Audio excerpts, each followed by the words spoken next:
The Chevy Florida Insider Fishing Report is brought to you by Yamaha. Reliability starts here. Guy Harvey Clothing by AFTCO. Bass Assassin and Saltwater Assassin. The best lures, period. Blue Water Outriggers. Everything for your outdoor adventures. Croquis, made in the USA. Drummond Community Bank. Costa, see what's out there. And Lumber Rock. It's got the punch of a heavyweight and the pounds of a lightweight. Welcome to the main event featuring the new Yamaha 4-stroke F70. Tipping the scales at up to 142 pounds lighter than its 4-stroke competitors. That's a class-leading power-to-weight ratio, a haymaker of a whole shot, surprising mid-range punch, incredible fuel economy, and industry-leading innovation, performance, and reliability. The Yamaha 4-stroke F70. Reliability starts here. At highway speeds, things can get pretty windy. That's why the Chevrolet Cruze Eco has active aero grille shutters that close at higher speeds to improve aerodynamics. With an EPA estimated 42 miles per gallon highway, the Chevrolet Cruze Eco offers the best highway fuel economy of any gas engine in America. Always thinking of ways to give you more while using less. That's American ingenuity to find new roads. What is CCA? CCA has been representing recreational fishermen for over 25 years, and when your rights to fish are threatened, the CCA is there to make sure government regulators are making sound decisions. I'm a life member of CCA, and when fishery decisions are being made, the CCA in the room is fighting for our recreational rights. We need to give our kids the same opportunities to fish as we did. Do what I did. Go to ccaflorida.org and join for only $25 so you can protect your recreational angling rights.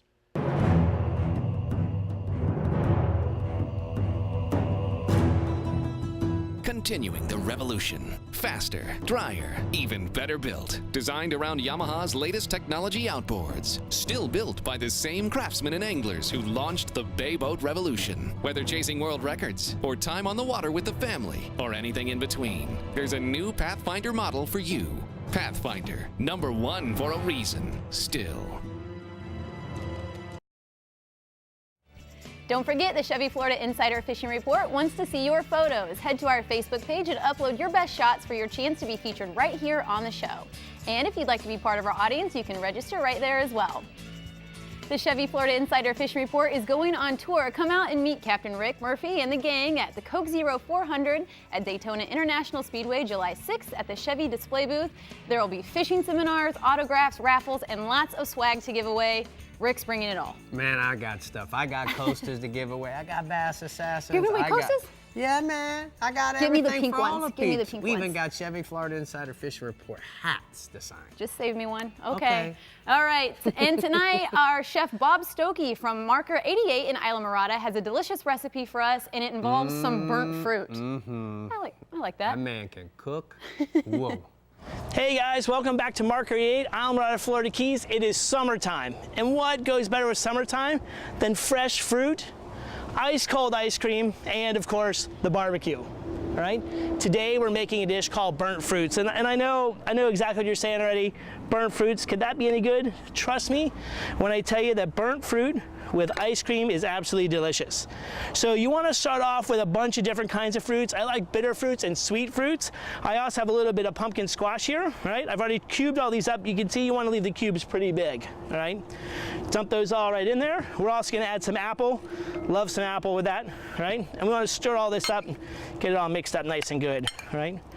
From here, we're going to go ahead and add some fresh mint. And I don't even think you can add too much mint. So I just chopped up some mint earlier, put all that in there, mix that up one more time, right? This dish is super easy, and wait till you try it. Absolutely amazing. Perfect summertime dish. All right, so I have a pan that I'm going to put in my barbecue. You could just make a little foil pan at home. So if that's what you want to do, foil pan, no problem. Just add a little bit of olive oil to your pan, all right? Don't need too much. Get that spread apart. This is just to keep the fruit from sticking, all right? Go ahead and put all the fruit on there and pile it up, all right? All right.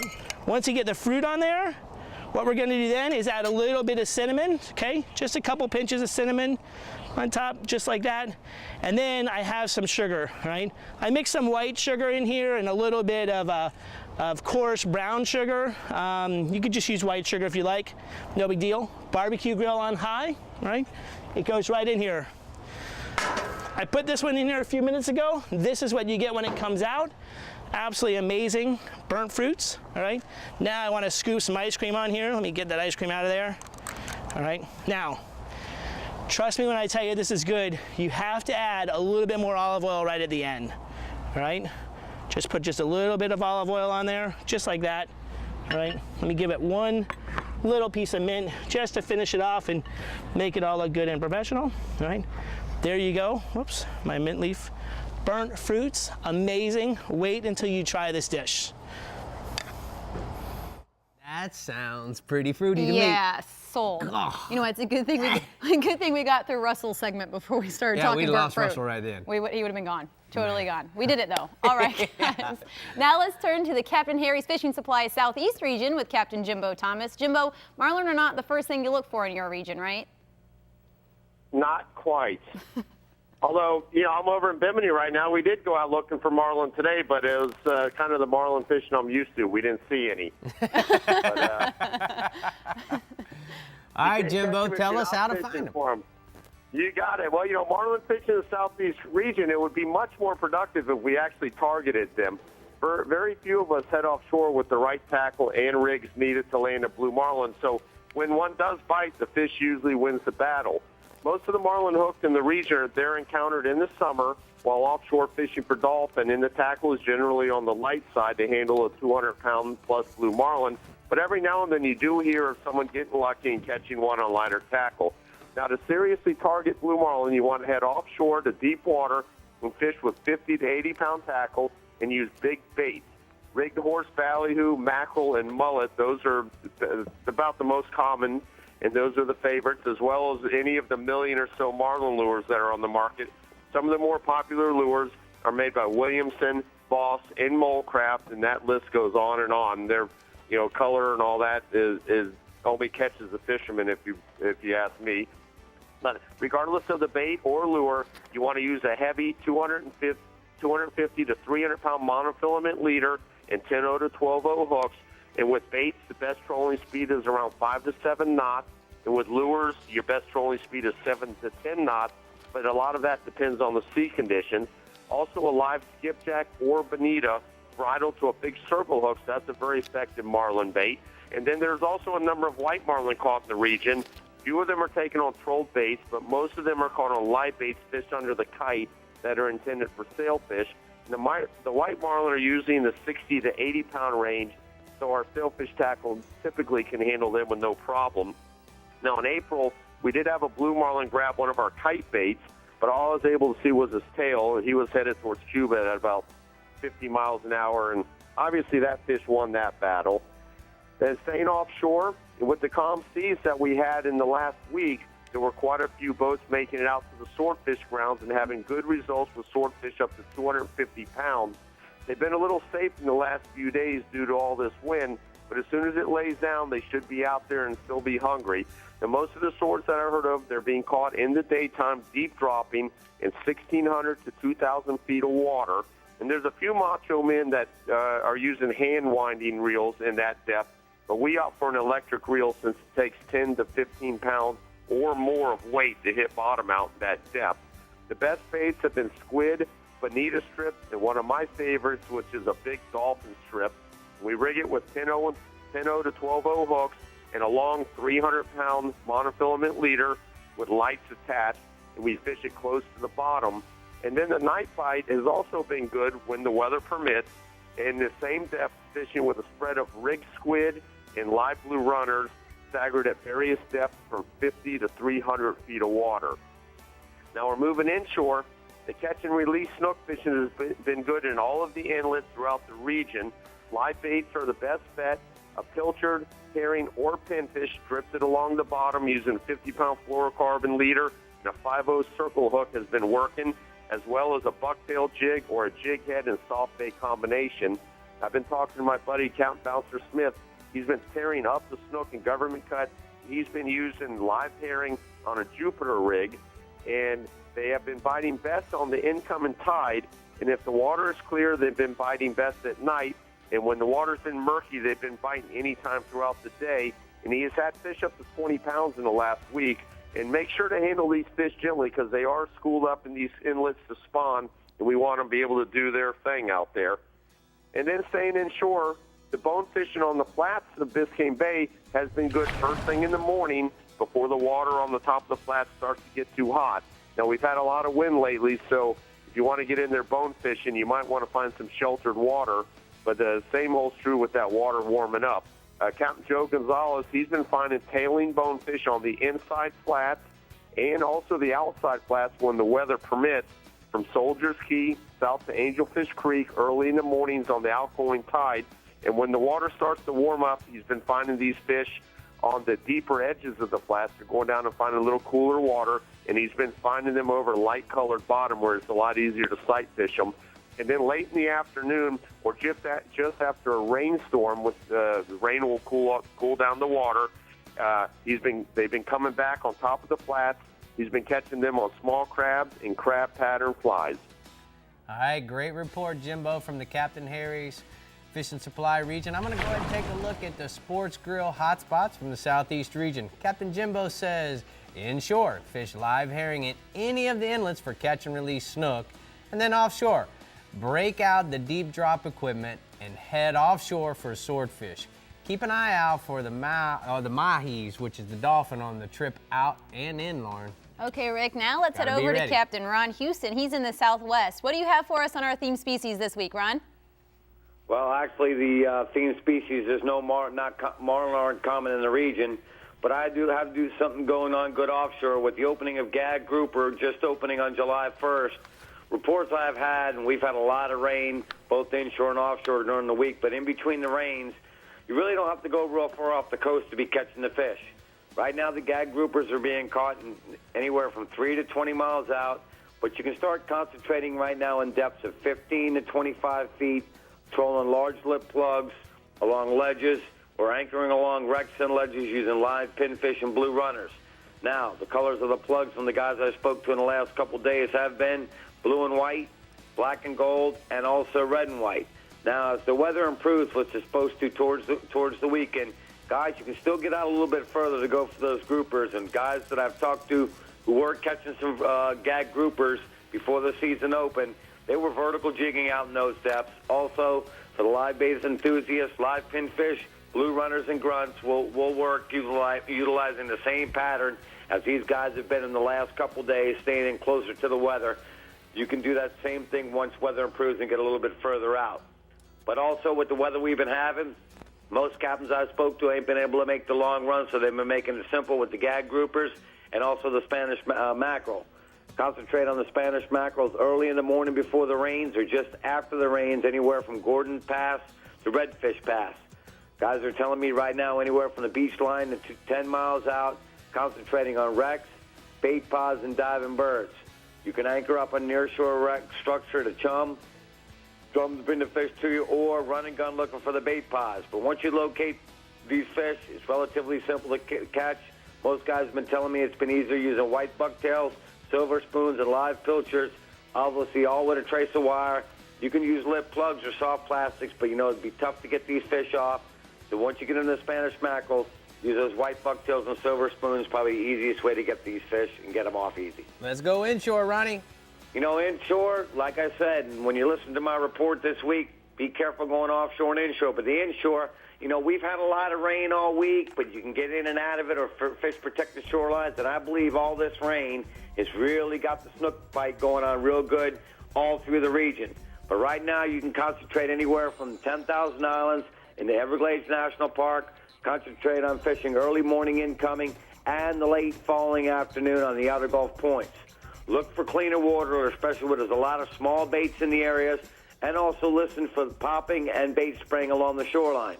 Live pilchers can be used, but I think they're a little difficult to catch, and you got to run a little further due to all the fresh water we've been having. Relatively, topwater walk-the-dog plugs have been working real good. Also, the Bass Assassin 5-inch sea shads and vapor shads have been working great on quarter-ounce jig heads. Color for both have basically been white, lime truce, Houdini, and smoking shad. Also with the tannic water, 1/2 ounce and 3/4 ounce gold and silver spoons have been working. Typical size right now is anywhere from 22 to 40 inches, and I'll give you a prime example of how the snook fishing is. I just took a little boy out a few days ago for his 8th birthday. His name is Nate Specs. He was throwing artificials, never threw artificials before. I took him out, 36-inch snook for the first time going out there throwing artificials. So that tells you, if you concentrate and listen to what I tell you, the snook bite's on right now. Man, also, redfish bite's been good with the cooler water temps and the tannic water. Anywhere from Wiggins Pass to Fort Myers Beach, concentrating fishing early morning, incoming along most intercoastal bays and residential docks. Remember what I said there now. Top water plugs, mullet schools early. Also, as the tide gets a little bit higher, chumming live pilchers or cut thread fins along most intercoastal docks where the mullet are rolling. And as the tide tops out, concentrate on the eastern side along mangroves where roaming mullet have been working basically in the heat of the day with cut ladyfish, mullet, and blue crab. So if you start off first thing in the morning with the artificials, tide gets halfway up, start hitting those intercoastal docks for the redfish, and once it tops out, get along those mangrove shorelines. This weekend should be a good weekend to be doing that. Have a wonderful 4th of July and listen to the reports, and hopefully you can go out and get your limit. All right, great report from the Southwest region, Midnight. Lauren, they did a great job tonight. In short, we're going to talk about trout, DEMERE key to York key. Early in the morning incoming along the sandbar edges using topwater plugs or 4-inch soft plastics on a jig head. And then offshore, permit. All throughout the region, fish the wrecks 8 to 20 miles out using live crabs. Isn't it funny how he didn't even mention permit, but that's in his hot spots? That's what's so cool about the Chevy Florida Insider Fishing Report. Indeed it is. When we return, we're going to check in with the Northwest and Captain Jeff Hageman, and Captain Harry's going to show us off some new products from the workbench. Don't miss it. The Chevy Florida Insider Fishing Report is brought to you by CCA, the voice of recreational anglers for over 25 years. The Florida Keys and Key West. Come as you are. Hookup Lures, premium lures for serious anglers. La Jolla Resort, a place for family and fishermen. And Maverick Boat Company, makers of premium brand boats. Maverick, Hughes, Pathfinder, and Cobia. Hi, I'm Ariana. I'm Natalie of the Miami Dolphins cheerleaders for Bennett Auto Supply. When it comes to spark plugs, look to NGK, the world leader in spark plug technology.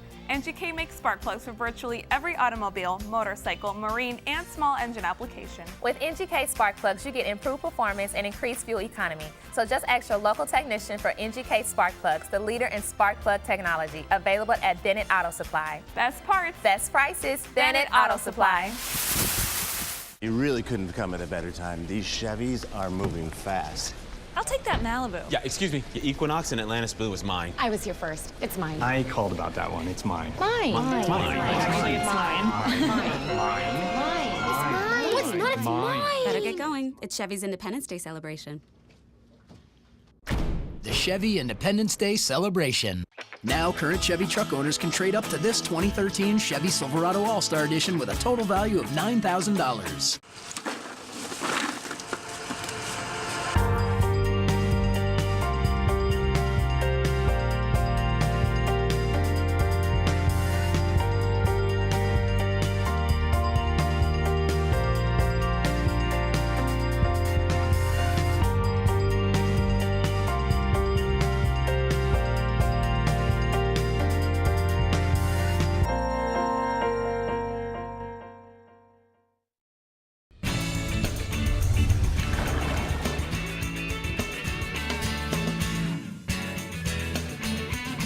New products, Harry. This is the second half of your debut. We got 'em Not here. debut, you're a veteran now. Whatever.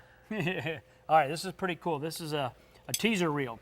This is something that when you're marlin fishing, you're going to tease the fish up. This is going to get mounted up on top of your T-top is where this is going to go. Right. You've got the big handle on here. They make these electric or manual. This is a manual one here.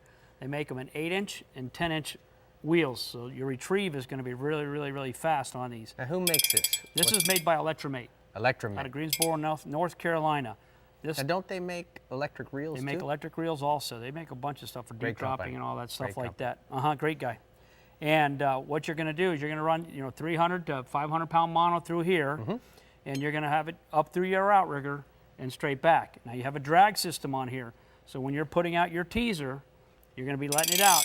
Now say that you're fishing, everything's, you know, paying attention or whatever, you're looking at the left side and the right side, all of a sudden this thing here will just make a noise that's just off the chart, which means the fish, marlin came up, or whatever, billfish came up and grabbed your teaser.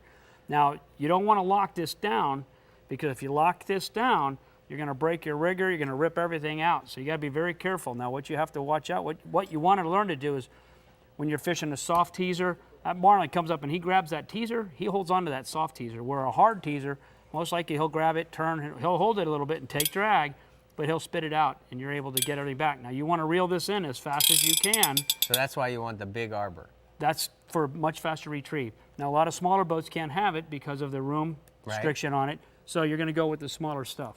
All right, so we get that marlin up beside the boat. This is something very important, is having a good pair of gloves on. There's really cheapy gloves that you can buy, and a lot of people do, but don't.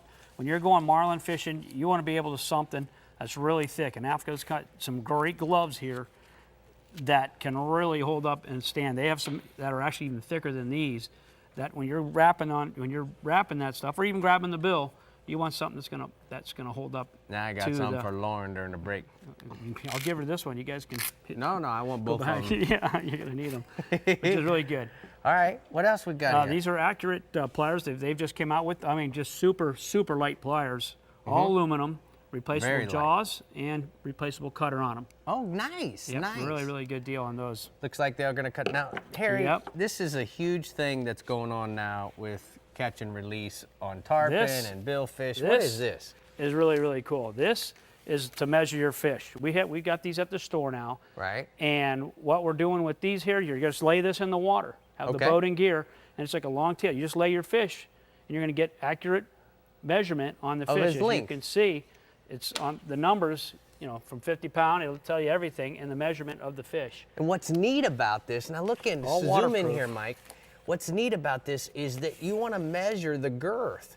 So it actually has the formula right here. If you have a girth of 31 inches, like we have right here by my finger, along with the fork length, it already has the measurement of what this fish potentially could weigh. Exactly. Nice. Pretty very work, cool guys. deal. Great job. This is from Release. And they've got them from marlin, tarpon, sailfish. They have them all.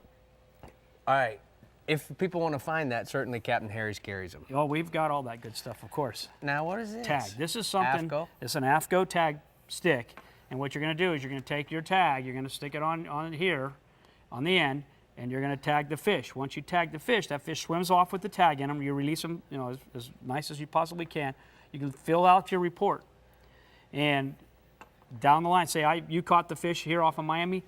2 years later, someone catches that same fish, and they'll report. They'll call in the number that they have on the tag, and they'll know exactly where that fish went, when he went, when he was caught, and they'll, you know, you give the weight, the size, and it works out really well. All right, so very important, when you do catch a fish that's already been tagged, you're supposed to get the fish both sides and clip this off so you can clip that off. Yeah, you don't try to rip it out, because it has a number on there and you're all ready to go, and it's a really good deal for you know, our industry of knowing where these fish are going and how they're going. Man, it's pretty cool. Very informative on both ends, the rigs and techniques and new products. Thank you so much for filling in for Dave. You and got Lauren, it, brother. I'm coming with the gloves. Coming. Not scared. I don't think I'm scared. And the Yeti Northwest region is where we find Captain Jeff Hageman. Jeff, you don't really see a lot of marlin, do you? Maybe a little scared. No, we don't have a ton of them. I mean, you got to go so far in my region to get to them. It's just a really hard fish to get out to. I mean, the run is you're pushing about 150 miles or more, and you've got to really make a commitment to get out there. Most of the guys that go out there do an overnight trip, and they'll have an actual fuel boat that'll go out with them. A couple of the big tournaments, the Old Salt and the Loop tournament, they actually go out and target some of these billfish, and they'll have a fuel boat go out with them, and you got to get out there pretty good ways. All the same stuff works really good. Trolling soft heads, Islanders, purple and white, and blue and white are the favorite colors over here, but all the same stuff that does work on our coast, and we do have them. It's just getting out to them. All right, what else you got for me offshore, Bub? Yeah, grouper season's finally open, and they seem to be everywhere. I'm getting reports from shallow to deep throughout my entire region. You want to look for fish on rock piles and ledges. I can't really target where they're at and give you a more specific range because they seem to be catching them everywhere. I'm getting reports from 40 feet of water. I'm getting reports all the way out to 120 feet of water. Good, keeper-sized fish in both of them. You want to spend a little more time when you get out there, troll around. Once you find a rock pile, usually in my area, there's usually a couple other ones within 100 yards or more right in that general area. So spend a little more time. Find a couple more spots is a good little tip. But like I said, shallow right now to deep. There's still from 40 feet of water all the way out to 120. A lot of good-sized fish. And another thing we had open up inshore is scallop season. Great thing to get out and take the kids to do, take the family to do. It's fun. It's easy. Right now, it's Fernando North is the legal area, and they opened it up a little bit earlier this year. They started on the 28th, so they give you a couple more days. Plenty of them out there right now. All the reports I've been getting is they're a little bit deeper because of these big tides we've been having. So you want to start off in that 6 feet of water and then try a little bit shallower. But remember to fly those dive flags right now. There's still a bunch of people running around out there on plane through the scalloping area, so make sure you fly that dive flag and make sure it's very visible. And if you don't have a boat and you'd like to try this, there's a lot of guides up there like Mario Costello and a lot of the guys, Red Ed up there. All these guys do charters for these, so you don't have to have a boat to be able to go scalloping. You can actually go do a scallop charter. All right, what else you got for me inshore? Snook fishing right now, and anywhere from Clearwater to Hudson has been producing some great fish. The outgoing tide, I've been preaching this all week. It's really been on fire. Spawn balls are coming out. There's big groups of fish. You want to get in any of our passes right now. From Bunce's Pass all the way up to the tip of Anclote, all the passes right now. Anything that's got a creek that's heading to the Gulf right now is holding fish. Any kind of sandy area, jetties, docks around those areas, any kind of swash channel that's got good current flow, you're going to find good numbers of snook right now. Pinfish has been the best way to go, or pigfish. A little bit of lead, get them down depending on the tide, but anywhere you got good moving current. The incoming tide's been pretty good, but the outgoing tide is the one you want to hit. Hey, Jeff, I got a couple questions for you. The first question is, you talked about going out and looking for those gag groupers, 40 to 120 feet of water, and you talked about what do you look for on your machine? If you don't have numbers, you're new to the area, what would you typically look for? What I'd do if I was getting out there and I was brand new to the area, I'd get in an area and I'd look at my Navionics chart and look for kind of any of those ledges and breaks and stuff, and I'd start trolling. I'd get out some hard lip baits, some plus 30 stretches or some big lip baits, and I'd start trolling those lures behind the boat at a pretty good clip. I'd start watching my bottom machine, have your waypoint number ready to hit it, and as soon as you see any kind of little bump on your machine or any kind of show of fish, cap that, or if you get a strike, definitely hit it 10 because you know there's rocks there. Flat rock won't show as good as on a machine unless you really know how to use it real well and got it tuned in real good. And you won't be able to see those red grouper, and you can pick up a lot of red grouper by doing this too. So make sure you have your finger on that waypoint button, and as soon as you get 8, hit it again, troll back over it, zigzag, get yourself narrowed down on that area, and kind of tune your machine a little bit out there. That's a really good tip. And play with your machine, and you know there's fish there, so you just got to tune it in and make sure it's working right and get it tuned into your boat. All right, Bub, I'll ask you the next question next week because we ran out of time. Good job. Thank you so much. Good report. The Drummond Community Bank hotspots we're getting ready to look at from the Northwest region. Captain Jeff says, inshore, look for those fish rolling along the beaches in the morning and late in the afternoon. Use flies, plugs, live thread fins, and then offshore grouper in the entire region. 80 to 120 feet of water on rock piles, ledges. Use pinfish on a standard bottom rig. Stay with us. When we return, we're going to hear from Captain Jim Ross and Captain Jeff Page. There's much more to come on the Chevy Florida Insider Fishing Report.